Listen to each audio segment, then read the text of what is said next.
اگر آپ اس پہ غور کریں تو آداب معاشرت کا خلاصہ ہے یہ حدیث۔ آقا کریم نے ارشاد فرمایا اتنی دیر تک کوئی شخص کامل مومن نہیں ہو سکتا جب تک وہ اپنے مومن بھائی کے لیے وہ پسند نہ کرے جو اپنے لیے پسند کرتا ہے۔ ایک اچھا معاشرہ تشکیل دینے کے لیے آپ کو کوئی رہنما اصول چاہیے گا تو اس سے بہتر آپ کو کوئی اصول نہیں ملے گا۔ اپنے لیے بہرحال بندہ بہتر ہی چاہتا ہے، تو جب وہ اس مزاج میں ڈھل جائے کہ میں اپنے مومن بھائی کے لیے، اپنے معاشرے کے دوسرے افراد کے لیے بھی وہی چاہوں گا،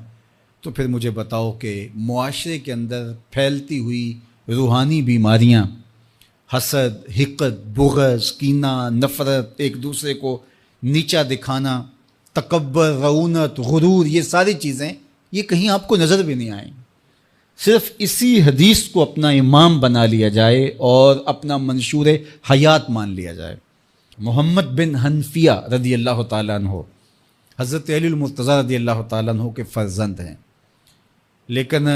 حضرت سیدہ فاطمہ الزہرا سلام اللہ علیہا سے نہیں ہیں، اور حضرت امام حسن رضی اللہ تعالیٰ عنہ حضور علیہ الصلوۃ والسلام کے نواسے،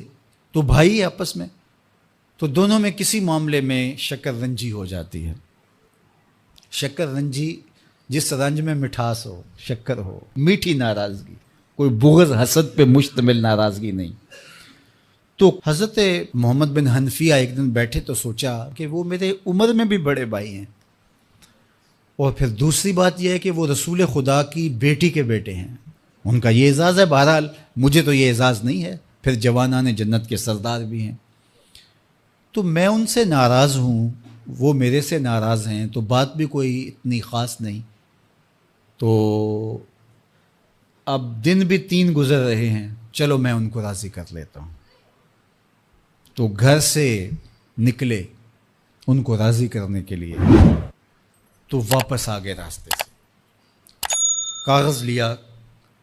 اور اس کے اوپر اپنے بھائی کے نام مکتوب لکھا کہ میں آپ کو راضی کرنے کے لیے گھر سے نکلا تھا، لیکن راستے میں مجھے حضور علیہ السلام کا فرمان یاد آیا کہ جب 2 مومن بھائی آپس میں کسی معاملے میں الجھ جائیں، ناراض ہو جائیں، تو جو صلح میں پہل کرے گا وہ جنت میں بھی پہلے جائے گا۔ تو میں تو یہ گوارا نہیں کرتا کہ آپ سے پہلے جاؤں، تو میں ناراض ہوں، آپ آئیں اور مجھے منائیں۔ تو حضرت امام حسن نے خط پڑھا اور مسکرانے لگے، اور آپ تیزی کے ساتھ تشریف لائے اور اپنے بھائی کو کہا اچھا مان جاؤ پھر، تو وہ مننے کے لیے تو پہلے ہی تیار تھے نا۔ تو جب آپ اپنے مومن بھائی کے لیے وہ پسند کریں گے جو اپنے لیے پسند کرتے ہیں، تو پھر زندگی گزارنے کا مزہ آنے لگے گا۔ نفس روکتا ہے یہ چیز میرے پاس ہے اس کے پاس نہ ہو، یہ اعزاز میرے پاس ہے اس کے پاس نہ ہو، اور اس کی ایک اپنی لذت ہے اور وہ مادی لذت ہے، اور ایک ہے باطن کی، روح کی لذت۔ تو روح کی لذت نفس کی لذت سے کہیں زیادہ اور کہیں دیر پا اور کہیں مختلف ہے۔ اس لیے جب آپ قربانی دیتے ہیں، ایثار کرتے ہیں یا کسی کو ترجیح دیتے ہیں، تو اس کی جو روحانی لذت ہے، آپ کو بھوک لگی ہوئی ہے، تو آپ کو ایک روٹی مل گئی ہے، تو آپ کو ایک ایسا شخص نظر آیا جو آپ سے بھی زیادہ بھوکا ہے،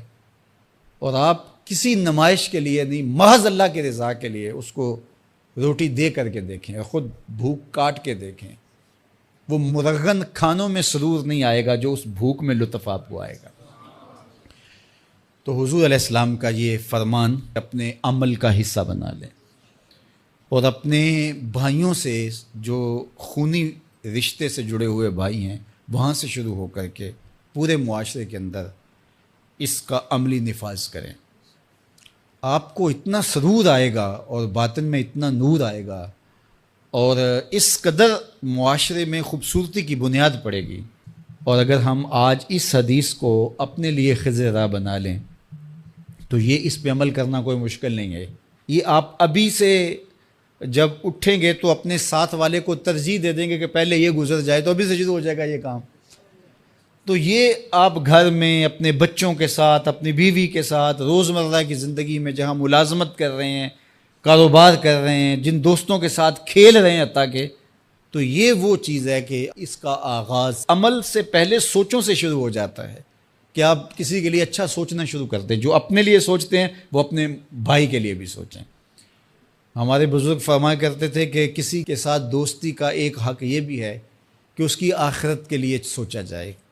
کہ یہ میرا دوست ہے تو دنیا میں میرے ساتھ ہے تو حشر میں بھی جنت میں میرے ساتھ ہو. تو اس کی ہدایت کے لیے اگر نماز نہیں پڑھتا تو اس کو نماز کی طرف لے کر آئیں. اگر اس کے معاملات